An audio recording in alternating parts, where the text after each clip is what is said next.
l'île d'Oléron qui se dévoile au loin et d'éclairs qui redessinent la côte. À 600 mètres d'altitude, cet habitant de Marennes découvre un tout nouveau paysage.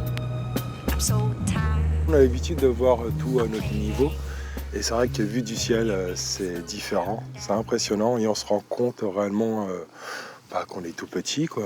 On n'est pas grand-chose, quoi. C'est une très belle image. Franchement, trop beau. Je me suis pris pour un oiseau.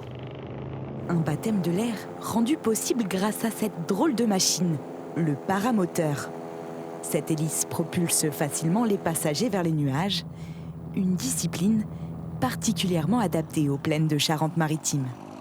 Comme on manque de relief et de montagne, on peut pas prendre de l'altitude et voler, parce que les parapentistes, eux, ils vont s'élancer du haut d'une montagne, alors que nous, on part du sol où on est déjà à zéro, et puis du coup, il faut qu'on quitte cette planète.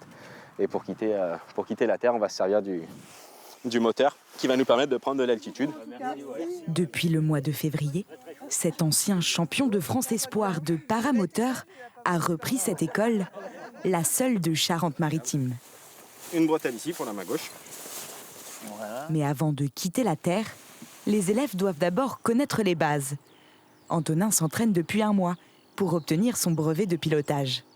C'est vraiment apprendre le maniement de la voile et réussir à faire tous les exercices qu'on demande. Et après, une fois qu'on sait faire ça, voler, ça reste le plus facile.